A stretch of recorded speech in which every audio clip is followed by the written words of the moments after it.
I am Daniel Linkis, and welcome to Book 101 Review. Book 101 is all about the books that I read for the last 40 years, and today I have my special guest. He's the author of the book, The Art of Compassionate Business, no other than Mr. Bruno Signaco. Hello, Daniel. How are you? I'm fabulous, fabulous like you, Mr. Bruno. And can you please introduce more about yourself? Yes, I'm Dr. Bruno Signaco. I'm a university professor. I'm a consultant. I'm the author of different books.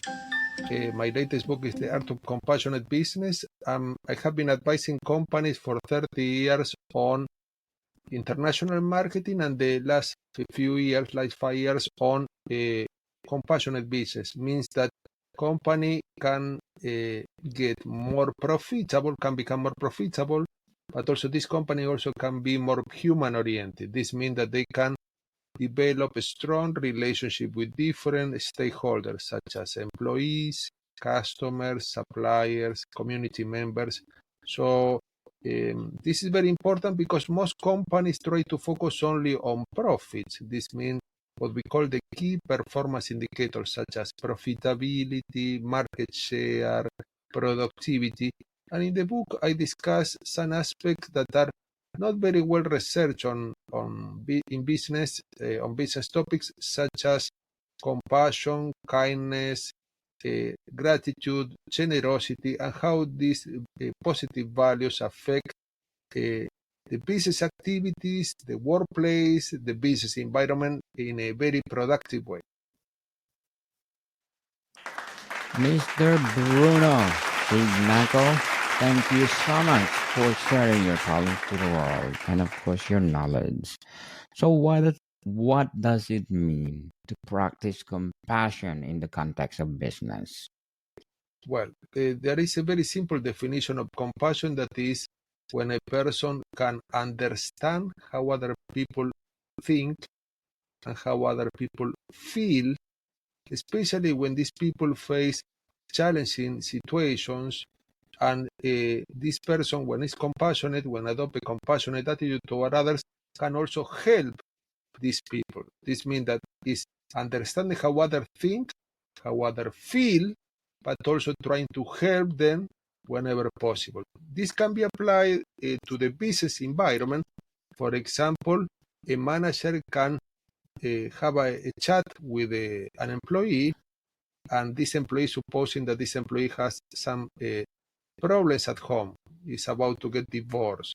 Well, this manager can talk to this employee to understand how this employee think about this issue, the divorce, but also what they feel, what are the main employees' feelings, but also try to help this employee whenever possible. For example, this manager can offer this employee some time off to resolve these family issues, some familial issues such as the divorce, or might offer this employee, for example, to work flexible time.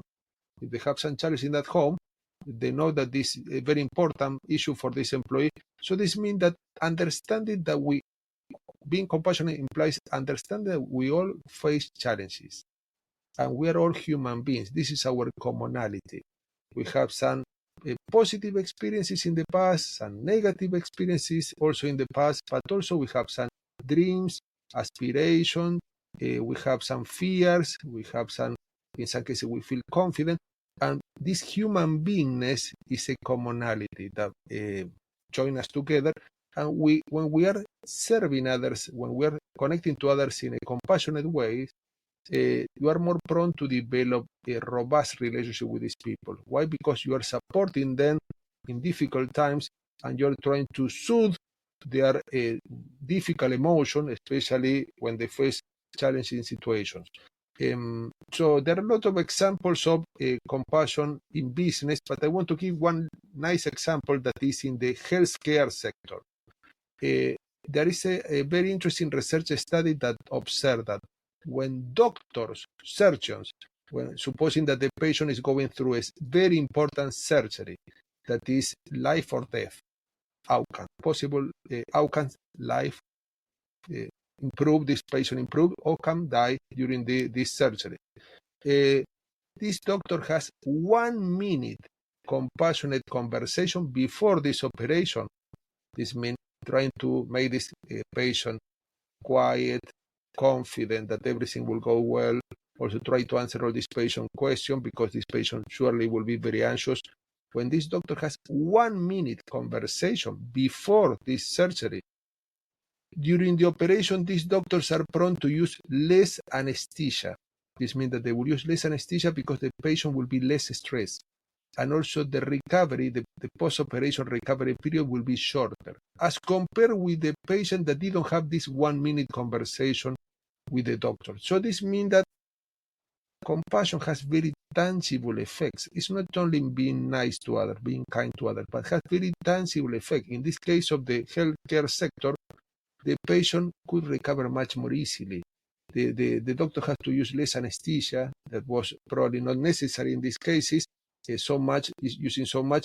So this means that improve people's life. But also, this can apply to any other type of a stakeholder. Let's suppose that a company is receiving some goods from one of its suppliers in a very late way, means that the delivery was delayed, was delivered late. This company can have a talk to the supplier to understand what happened, why this delivery was late, what were the main reasons for this delivery that was late, and try to support the supplier. When the company is acting in a compassionate way, will try not to penalize the supplier. Might be that in the contrary, there are some penalties that the company could have applied to the supplier for having delivered these goods late. But instead, because the company wants to preserve and strengthen the relationship with different stakeholders, in this case the supplier, will try to support the supplier, will understand. For example, the supplier might have said, you know what, yes, we have some delays and we probably overpromised and we couldn't deliver at the time that was promised. We might have to have a longer time in the future. And through this conversation, the company is more prone to support and help the supplier so that the relationship is preserved. So this means that being compassionate implies understanding that we can help each other. And by helping each other, we are also helping ourselves, because in life and in business, everything is interdependent. We cannot succeed on our own. We need the support from others. So this means that when, for example, the manager is helping the employee, he's also helping this manager himself or herself, because this manager needs this employee to work in a very efficient way, but also need this employee to resolve the issues with the divorce at home. When the company is helping the supplier, the company is helping itself too. Why? Because the company is reliant, is dependent on the supplier. They won't be able to succeed without the supplier. So the concept of interdependence is key in compassion, because we understand that we are on this world and we need each other. We are interdependent. We are not on our own. And in business, this is even more important. Why? Because we want all these stakeholders. What are stakeholders? Are individuals and groups with interest in our company, such as suppliers, employees, community members, business partners, customers. We want all these stakeholders on the company side. We want these stakeholders to cooperate spontaneously with our company and not being against us. So we want this as partner. We want these stakeholders as partners. So, Mr. Bruno, what are the core values that define a compassionate business? Well, the core values, well, I mentioned different values in the book, but for example, a very important value is generosity. Many people misunderstand this point because they believe that being generous implies only being generous by giving others tangible things. What we observe in business is that most companies are not generous. On the contrary, they are self-centered, they are greedy, they are, in some cases, they are a bit stingy, and they are focusing, in many cases, on their own objectives. So what companies want, they want more sales, they want to receive instead of giving. They want more sales, more customers, more productivity, more higher quality levels. They want more. But what I'm proposing in the book is the opposite, is to give more. And because when you give more, according to research, this generates a positive cycle of generosity. This means that generosity begets more generosity. How this works in practice? Well, you can give two types of things. You can give tangible things. For example, supposing that the employee this employee has worked for a long time, over time, has worked very hard to meet the deadline. If the manager behaves in a generous way, this manager will give this employee a bonus, can give this employee a bonus as a reward for this hard work. But also this is what we call tangible things, a bonus, more money for this employee to spend. But also the manager can give intangible things. What are intangible things? For example, can give thanks to this employee, can write down, for example, a thank you note as a token of appreciation. But also, in many cases, this manager can give this employee some advice on how to improve their performance in the future, can provide this employee with some mentoring, can provide this employee with some coaching, can provide this employee with some technical information or training. So this means that these are intangible things, are so important. In the case of that I mentioned before, this employee that has some divorce issues at home, well, this manager can give an ear, can listen to this employee, can save some time during a busy day to listen to this employee to see how they can work out, and this employee can be helped. So this means that generosity, according to research, and I give many examples of generous companies in my book, begets, engenders more generosity. But also another important value, principle that I mentioned in my book is the value of gratitude or appreciation. This means that also research shows that when people and companies are appreciative, this begets more positive cycle of emotions and also strengthen the relationship with different stakeholders. Many companies take for granted this stakeholder for granted. And for example, when a customer comes to the company, for example, to company stores, and buys a product, this company takes this customer for granted. Instead of, after this customer buying a product, sending a thank you note to this customer, this company takes this purchase for granted. Well, this is not good because we're not rewarding positive behavior by taking things for granted. Instead, generosity, when people adopt a generous attitude toward others, they highlight the positive traits, the positive behavior of others, and reinforce these positive traits and positive behavior. And appreciating means that you are recognizing the important value of these people around you, for example, customer, employees, suppliers, business partners. So generosity begets more generosity, and appreciation also bring about more appreciation. There is also a very important principle in business, that is the principle of kindness. Many people will say kindness sound like a very nice word, but what are the specific benefits for business? Can this bring about specific benefits? Well, when people are kind to each other, for example, in the workplace, and employees can be supportive, kind to each other, they are helping each other, they are supporting, they are sharing information that is valuable for everyone, they are working in a cooperative way. We call in business this type of workplaces, we call psychologically safe workplace. It means they're workplaces where people feel at ease. They feel not stressed, they feel supported, they feel that they can receive some assistance from others, they can give their opinions, they can be themselves. These psychologically safe workplaces have been researched a lot, and in this type of what I call loving workplaces, these loving workplaces, according to research, tend to bring about higher employee satisfaction, higher customer satisfaction. Why higher customer satisfaction? Because employees that are treating each other in a kind way feel less stressed, feel more supported, they feel better, they experience positive emotion. And they tend to serve customers in a much more effective way, because employees that are happy tend to serve customer more effectively. Employees that are happy make customer happy. But also, these psychologically safe workplaces tend to bring about less stress levels, according to research. Lower absenteeism. This means that people want to go to work, and lower turnover. Turnover means that people are not leaving the company. Lower turnover is a positive aspect. Why? Because people are not leaving the company. People want to continue working for this company.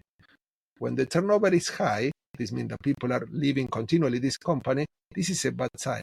But also, this psychologically workplace also bring about lower stress levels and also higher productivity, higher trust too. Why? This is very important, because people are more prone to work in a cooperative way. This means supporting each other. This means that people won't be keeping important information for themselves, but will be sharing information, sharing resources, supporting each other. And also, this has a positive impact on sales and profit. So this means has a positive impact of what we call in business the bottom line. The companies are more prone to become more profitable. And why this happened? Because there is a very important principle that I mentioned in the book, that is the principle of reciprocity.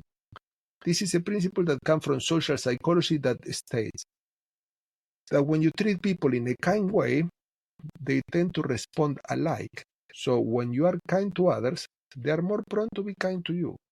When you are not kind to others, they are also likely to respond in similar ways, or they might be withdrawing. They might not be cooperating with you. The same applies to other values that we mentioned before, like generosity or gratitude, but this brings about a positive cycle. So this means that when individuals at any level, could be the CEO, or could be, for example, a person working and continually interacting with customers, for example, customer service officer, when these people working for a company adopt a positive attitude, this means more compassionate, more generous, more grateful, much kinder to others, this generates a positive cycle of reciprocity. But also, there is another important phenomenon that can be justify all this positivity in the workplace. That is what we call in science emotional contagion. Emotional contagion is a term that was used very well by a famous writer called Daniel Goleman, the author of the book Emotional Intelligence. And emotional contagion is very simple. This means that when someone experiences a specific emotion, for example, they feel angry, or they feel sad, or they feel fearful, they tend to infect others around with this emotion. And other people around tend to pick up this emotion and experience the same emotion. This happens because we have in our brains some neurons that are called mirror neurons that replicate this, the body language related to this emotion, and pick up this emotion from others. This applies to positive emotion and negative emotion. So this means that, let's imagine that we have a workplace where the boss comes very angry, and starts shouting at the employees. And this boss is very angry and nagging at employees and treating this employee in a very disrespectful way, raising his or her voice to these employees. What we can expect that this anger that is experienced by this boss will infect the whole workplace. So this means that the emotional tone of this workplace will become negative. Now let's imagine the opposite example. Let's imagine that the boss is in a good mood and come to the workplace and is very happy, positive emotion, and start treating these employees in a very kind way, in a very supportive way, in a very respectful way. So this boss that is experiencing this positive emotion will infect the workplace with this positive emotion. This means that positive emotion and negative emotion are infectious, like a virus. So when you experience this positive emotion, and you experience positive emotion when you are generous to others, when you are grateful to others, when you are compassionate to others, we call this pro-social behaviors. This means that you try to support others. They are others-oriented. You are oriented to others. You are not self-centered, oriented to others. When you experience this positive emotion and when you perform this positive behavior, you are obviously bringing about a positive cycle of positivity, more positivity, much more kindness, much more compassion in the workplace. There is an interesting research study that observed that, for example, employees that are treated in a compassionate way, especially when they face difficulties, they feel better. The self-esteem is affected in a positive way, especially when they experience some difficult emotions, when they feel despondent. They are affected in a positive way. Their well-being is also affected in a positive way. Their colleagues, the colleagues that are treating this employee in a compassionate way, are perceived also in a positive light. So this means that this employee has a positive impression, has a nice perception of these employees around him or her, but also the company, this employee perceives the whole company as a company that is worth working for. This means that they perceive that this company is valuable, it's a company that is supportive. So this means that in this employee's mind, the company has a good image. So this means that this brings about a positive ripple effect all over the workplace when you apply any of these principles. So, Mr. Bruno, what will be your advice? We still have 5 minutes. I have a next guest. So, what will be your advice for new out there that they want to have a business? Well, the advice that they come from this book is that you have to understand that there are two main aspects in business. If you are working for any company or even a non-profit organization, or you have your own company, or you are advising a company, the three possibilities. We're always connected to organization. Try to think that there are two main aspects in this organization, what we call the business aspect, what we call the quantitative aspect, can be measured, can be counted, for example, profit, market share, productivity, but also what we call the qualitative aspect of business, what cannot be measured, what cannot be counted. For example, we mentioned some of this example, and this qualitative aspect of business cannot be measured precisely. These are generosity, kindness, compassion, gratitude, and also appreciation. So I will advise the listener to ask themselves on a regular basis when they are working for this organization few self-reflection questions. They can ask them this self-reflection question that some of them come from the book, The Art of Compassionate Business. How can I be more generous to others on a regular basis? How can I generate a positive cycle of generosity? How can I be more appreciative to others? How can I appreciate even a small gesture? Because we saw that when you are appreciative to others, you are not taking that for granted. You are recognizing their high value, their contribution. And when you are recognizing people's high value and contribution, they are more likely to keep on contributing in a positive way in the future. So this is another important question. But also, how can I be more compassionate to others? How can I adopt a much more compassionate attitude? How can I be more aware of people that face difficulties? Because what happens in business and in life is that we're always busy, and in some cases we are not aware that we can help others. So, Mr. Bruno, can you please invite our listeners to support your book? Well, they can visit my website, that is one of my websites, www.brunosignaco.com, or they can check my LinkedIn profile and they can find my book, The Art of Compassionate Business. This is what you show there is the first edition. The second edition is white cover, and has hundreds of cases of compassionate companies. This book is published by Routledge 2023 and can be found online, offline, white cover, and is obviously a very important book because it has 4-year research on how companies can become more profitable, but also how they can build strong, long-lasting relationship with different stakeholders, customers, suppliers, employee, community members.